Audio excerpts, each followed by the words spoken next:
बढ़ियो प्रवेश मसीह के जिंदा खुदावन प्रवेश मसीह के जल्दी आने वाले प्रवेश मसीह के హల్లెలూయా ప్రభునందు ప్రియమైన పిట్టలమెట్ట గ్రామ ప్రజలకు ప్రభువైన యేసుక్రీస్తు వారి నామమున శుభాభివందనములు తెలియజేస్తున్నాం.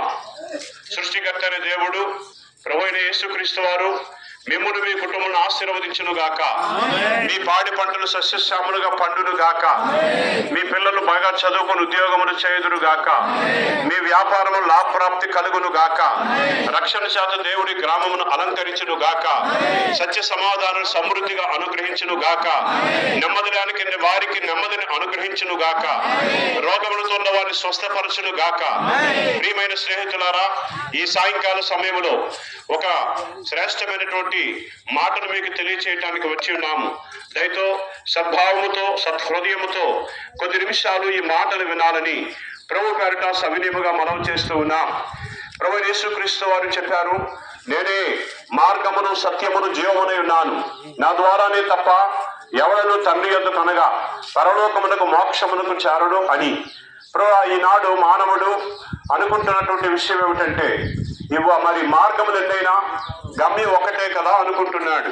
ఒకవేళ పిట్లమెట్టకు రావటానికి ఎన్నైనా మార్గాలు ఉండొచ్చేమో కానీ పరలోకానికి వెళ్ళటానికి మాత్రం ఒకటే ఒక మార్గం.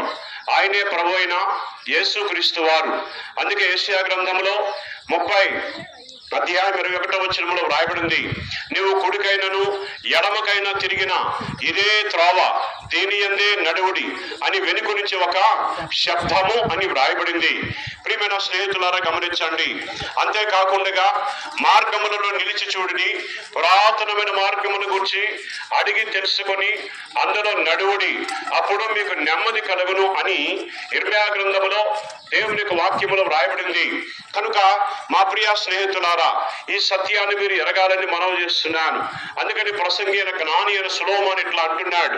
ఏమంటున్నాడంటే, ఊరికి పోవు త్రావు ఎరిగిన వారే జనులు ఆయాసము చేత ప్రయాస పడుదురు అని వ్రాయబడింది. కనుక మనము బస్సు ఎక్కుతున్నాం, మన ఏ ఊరికి వెళ్ళాలో అనేది తెలియకపోతే కండక్టర్ టికెట్ ఇవ్వడు కదా.